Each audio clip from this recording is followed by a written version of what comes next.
Assalamualaikum Şərq Türkistanlıq əziz qarindaşlar. Dünya Uyğur Qurultayı Türk Televiziyasının adlı xəbərlər proqramımıza xoş gəldinizlər. Mən Şəkrizat Xayrət. Tövəndə 14 dekabrdan bu yan dünyada yüz bergen Uyğurlarga münasibətli bəzi mühim işçilərni sizlərə qısqaça xatırlatıb ötməkçiman. Diqqət bilan anlayasızlar. Xalqara Kechirim Təşkilatı Angliya Müstəqillik Gezitiga söhbət elan qilib, Xitoyning Uyğur musulmonlari qamagan qayta tarbiyalash markazlarining urush davridagi jazo lagerlaridek boshqarilayotganligini bayon qilgan. Bu xalqaradagi markaz nüfuzli kishilik huquq tashkilotining tunji qitim bu o'rinlarga jazo lageri degan atalg'uni ishlatishdir. Bu so'zni Xalqaro Kechirim Tashkilotining tadqiqotchisi Patrik Pun Mustaqillik gezitining ziyoratini qabul qilganda ta'kidlagan. Patrik Pun bu lagerning ko'lami qo'rqinchli darajada zo'r ekanligini eskartib, biz yaqinqi zamon Xitoy tarixida bunchalik zo'r sondagi kishining bunday zo'r ko'lamli lagerlarga qamilishini ko'rib boqmagandik degan. Indoneziya O'lmalar Kengashi maslahatchilar komitetining raisi 17 dekabr bayonot e'lon qilib, Xitoyning Uyg'urlarni bostirishini qattiq tanqid qilgan. Indoneziya axborot agentligi Antaraning xabar qilishicha, komitet raisi Din Shamsuddin xalqaro taratqularning ma'lumotini naql keltirib, Uyg'ur musulmonlarining tan jazosiga yaklashga uchrayotganligi va islomiy ahkomlariga amal qilish cheklanganligini ta'kidlagan. U bunday bostirish kishilik huquq va xalqaro qonunga oshkora xiloflik qilishdir degan. Indoneziya O'lmalar Kengashi Indoneziyaning musulmonlarga fatvo berilgan eng yuqori diniy organi. U islom allarining ichida Xitoyning Uyg'urlarni bostirishini oshkora tanqid qilgan hukumatga chetishliq tunji islomiy gavdadir. Bayonotdan Shamsuddin yana Dunyo islom hamkorlik tashkiloti va xalqaro jamiyatini Uyg'urlarga qo'llashga, Xitoy hukumatidan Uyg'urning kishilik huquqini qaytarib berishni talab qilishga chaqirgan. Amerika George Washington Universitetining professori Uyg'urshunos Shon Roberts Amerikadagi tarafsiz kuzatuvchi nomli torda maqola e'lon qilib, Uyg'urlar etnik tozalashning yangi bir shakliga duch kelayotganligini bayon qilgan. Shon Roberts Sharqiy Turkistondagi vahima va nafrat 21-asrdagi etnik tozalash safarlik maqolasida bir shoidning ta'minlagan lagerlarning ichki ahvoli, lager sirtidagi Uyg'urlarning vaziyatiga doir uchurlarga asosan navbatdagi Uyg'ur jamiyati, Xitoy hukumatining nishoni qatorliq masalalarni analiz qilgan. Uning bayon qilishicha, Xitoyning Sharqiy Turkistondagi Uyg'ur va boshqa yerlik millatlarning madaniy va kimligida radikal o'zgartish elib berishni ko'zlayotganligi aniq ekan. U maqolasida yana bu xil o'zgartishning islomiy yo'qotish, jamiyatdagi siyosiy sadolarni jimiqtirish, Uyg'urlarning ijtimoiy kafolatini vayron qilish, Uyg'ur tilini besim ostida tutish, faqat davlat qabul qila oladigan naqsha, usul va milliy kiyim-kechaklardan boshqa barliq Uyg'ur moddiy madaniyatini vayron qilishga markazlashganligini bildirgan. Yaqindan buyon xalqaro taratqularda Uyg'ur diyoridagi lagerlarga qamalgan ayollar haqida guvohlik bergan pokistonlik savdogarlar barg'ancha ko'paymoqda.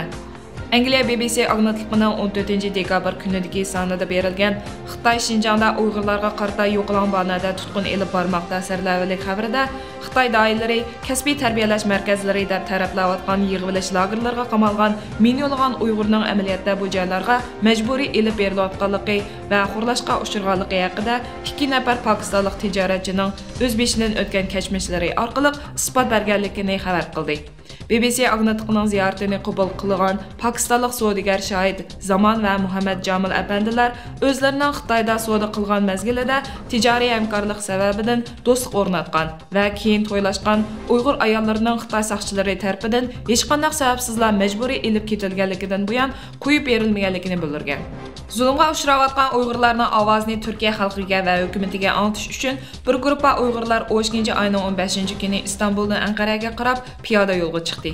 Bu piyoda yurish guruhi ayol o'shka Uyg'urdan tarkib topgan. Qo'llarida oq yulduzli ko'k bayroq bilan qizil rangli turk bayrog'ini tan ko'targan bu guruhdagi kishilarning oxirgi nishoni poytaxt Anqara. Ular Anqaraga yetib borgandan keyin birinchi bo'lib Turkiya parlamentiga kirdigan. Ondan Cumhur Reis Recep Tayyip Erdoğan va har qaysi siyosiy partiyalarning rahbarlari bilan uchrashib, Uyg'urlarning ahvolini anglatigan. Bular aslida 9 kishi yo'lga chiqqan bo'lib, keyin 3 kishi yo'lda qo'shilib, soni o'shga yetgan. Yurishga qatnashgan Muhammad Emin yigit o'g'li o'zining bu yurishga qatnashganligi maqsadi to'g'risida to'xtalib, mundaq dedi. Sharqiy Turkistonda bo'layotgan zulmga Turkiya va islom dunyosi hozirgacha sukut qilib turmoqda. Biz bu sukutni buzish uchun birodarlar bilan kelishib piyoda yurishga chiqdik. Bu yurishning Sharqiy Turkistondagi musulmonlarga foydasi bo'ladi degan umidda yuryapmiz. Dunyodagi nopozliq ikki gazet arqa-arqadan xabar e'lon qilib, Xitoyning Uyg'ur rayonidagi lagerlarda tutib turilayotgan Uyg'ur va boshqa musulmon asonliq millatlarni majburiy emgakka selayotganligini bildirdi. Angliyaning Moliya vaqti gazeti 15-dekabr kunidagi xabarida Xitoy hukumatı emgak bilan o'zgartirish tuzumini 2013-yili bekor qilgan bo'lsa-mu, biroq buning bu yil Sharqiy Turkistondagi lagerda qayta paydo bo'lishga boshlaganligi bildirilgan. Xabarda bayon qilishicha, emgak bilan o'zgartirish tuzumi Mao davrida siyosiy o'zgartishlar qaratilgan bo'lsa-mu, hozir u nishonliq osonliq millatlarga qaratilmoqda ekan. Har soatdagi Uyg'ur saxirlarining tutqun qilinayotganligi dalinyotgan bir mezgilda El Söygen Küldürge ve İdo Çolpani Adil Mecitning yaqinda tutqun qilinib, haj qilganligi sababi bilan 3 yil kesilganligiga doir uchurlar chet ellardagi Uyg'ur jamoatchiligida andish paydo qilmoqda. Adil Mecitning Turkiyada yashayotgan qizi garchi bu uchurning to'g'riligini jazmanlashtira olmagan bo'lsa-mu, ammo 2-noyabrdan e'tiboran dadasi bilan aloqasining butunlay uzilib qolganligini va yengla yurak operatsiya qilib, texnik to'liq asliga kelib bo'lolmagan dadasining salomatligidan qattiq ansirayotganligini bildirdi. Dünya Uyghur Qurultayı İcraiya Komitetining raisi Ömer Qanat, Amerika Uyghur Kishilik huquq qurilishining direktori Nuri Turkal va Amerika Kishilik huquq qurilishining tashqi aloqa direktori Luisa xonimlardan tarkib topgan hay'at 18-dekabr kuni Oqsaroy ziyorat qilib, Amerika Bexatarlik Komitetining mas'ul xodimlari bilan ko'rishdi va xalqaro siyosiy sahnalarda elib berilayotgan Uyg'ur davosining bundan keyingi taraqqiyot yuzlanishi haqida suhbat elib bordi. Sharqiy Turkistondagi lagerlarga qamalgan 100 minglagan tutqunning maxfiy holda Xitoy o'lkalariga o'tkazilayotganligi haqidagi xabarlarning o'tirg'a chiqishiga ergishib, navbatda oz degandimi 500 ming Uyg'ur tutquni Shanxi, Gansu, Ishki Mo'ng'ul va Xilonjan qatorliq ichki Xitoy o'lkalariga tarqoqlashtirish vazifasining jiddiy o'rnayotganligi ma'lum bo'lmoqda. Zimiston jurnalining Xilonjan o'lkasidagi bir soqchi amaldorining so'zidan naql keltirishcha, u kishi navbatda Shinjondagi tarbiyalash markazlari xalqaroning zo'r diqqatini qo'zg'ayotdi. Shunga biz yuqorining buyrug'i bo'yicha bu kishilarni ichki o'lkalarga tarqoqlashtiryapmiz. Shundoq bo'lganda, tekshirgili kelganlar hech qanday lagerni ko'rmaydi degan. Ma'lum bo'lishicha, bu yil sentabrdan Qashqardan yo'tkalgan zo'r bir turkum Uyg'ur tutqunlar qat'iy maxfiy shaklda yo'tkalgan. Ularning ko'pinchisi 10 yildan 20 yilgacha qamoqqa hukm qilingan erlar ekan. Bu jarayonda Xitoy soqchilarining soqchi formasidagi nomerlar, avtobuslardagi nomer taxtalari butunlay evitilgan. Yo'tkash xizmatiga qatnashgan soqchilar maxfiyatlikni qat'iy saqlash kelishimiga qo'l qo'ygan. Bu kelishimga xiloflik qilgan soqchilarning 3 yillik qamoqqa hukm qilinganligi aytilgan. Tutqunlarga xalta kiydirilib, avtobuslarning derazalari butunlay to'sitilgan. Soqchilar hatto yo'tkash xizmati jarayonida o'zlarining yerlik talabbuzining oshkor bo'lib qolmasligi uchun so'z qilish o'rniga o'zaro qo'l ishoratisi ishlatilgan. Mahbuslarning yangi muhit bilan tanishib olmasligi uchun ular yangi turmalarga oqshimi elib kelingan.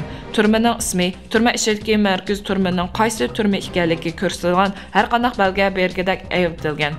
Buning bilan bir tutqunlar hatto o'zlarining qayerda ekanligini bilmaydigan holga tushib qolgan. Amerika tashqi savdo qonunida har qanday bir shirkatning turma yoki jazo lagerlarida kishilarni majburiy emgakka selish orqali ishlab chiqargan mahsulotlarni import qilib, Amerikaga bozorga selishga qattiq cheklangan. Navbatda Amerikadagi Bajer tantarbiya kiyimlari shirkati Xitoyning Tayda kiyim-kechak hasadorligi cheklik shirkati Xotandagi yig'ilish lagerlarida ta'sis qilingan kiyim-kechak zavodining mahsulotlari import qilib, bu qonunga xiloflik qilish bilan ayblanmoqda.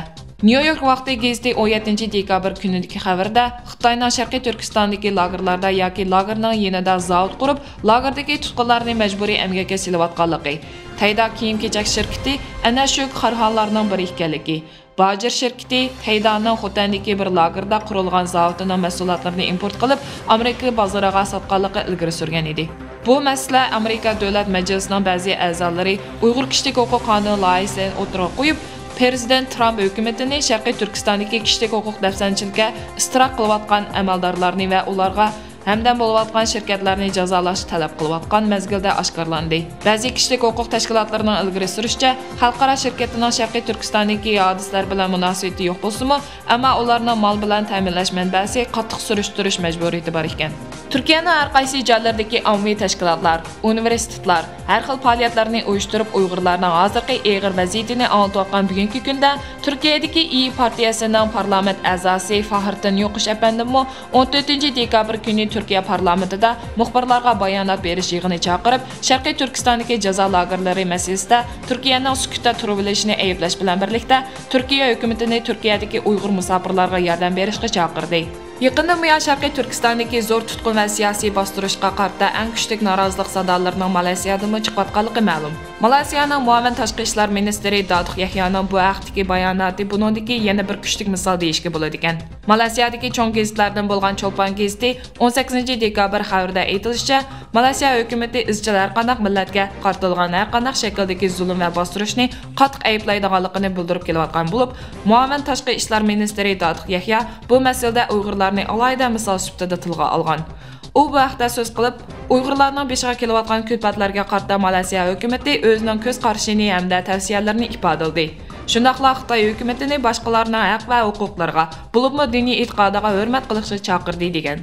Hurmatli televizor ko'rguvchilar, shuning bilan heptilik xabarlar programmamiz mush yerda oxirlashdi. Kelar soniki programmamizgacha omon bo'linglar. Diqqat qilib anglaganlarga rahmat. Xayr xo'sh.